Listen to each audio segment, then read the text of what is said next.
కూడి వచ్చిన అందరికీ నా వందనాలు. లాస్ట్ వీక్‌లో నేను ఇంటికి వెళ్ళాను.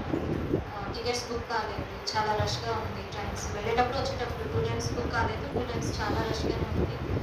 బట్ దేవుడు ఎంతో సేఫ్‌గా నన్ను తీసుకొచ్చారు. అందుని బట్టి దేవుడికి థాంక్స్ చెప్తున్నాను. నెక్స్ట్ మా సిస్టర్‌కి ఇంటికి వెళ్ళిన తర్వాత హెల్త్ ఇష్యూస్ వచ్చాయి. సో, ఆ టైంలో హాస్పిటల్‌కి తీసుకెళ్ళాము. బ్లడ్ టెస్ట్‌లు చేయించాము. ఆ టైంలో ఒకటే అనుకున్నాను, ఎలాంటి ప్రాబ్లమ్ రాకూడదు. నీ సన్నిధిలో నేను సాక్ష్యం చెప్పాలి అనేసి అనుకున్నాను. సో, అదే రీతిగానే టెస్ట్‌లో ఎలాంటి ప్రాబ్లమ్ రాలేదు. అంతా దేవుడికి తనకి మంచి ఆరోగ్యాన్ని ఇచ్చారు. అందుని బట్టి కూడా నేను దేవుడికి థాంక్స్ చెప్తున్నాను. అండ్ లాస్ట్ నా జాబ్ విషయంలో కూడా దేవుడు నాకు ఎంతో సపోర్ట్ చేశారు. నా జ్ఞానాన్ని బట్టి కాదు గానీ దేవుడి మహాకృపను బట్టే నేను మంచి పొజిషన్‌లో నా జాబ్‌లో ఉన్నాను. సో, ఈ ప్రతి సిట్యుయేషన్‌లో కూడా దేవుడు నాకు ఎంతో సపోర్ట్ చేశారు. ఇలా ప్రతి విషయంలో కూడా దేవుడు నాకు సపోర్ట్ చేసినందుకు దేవుడికి కృతజ్ఞతాస్తుతులు చెల్లించుకుంటున్నాను. ఈ చిన్ని సాక్ష్యం దేవుడు దీవించును గాక.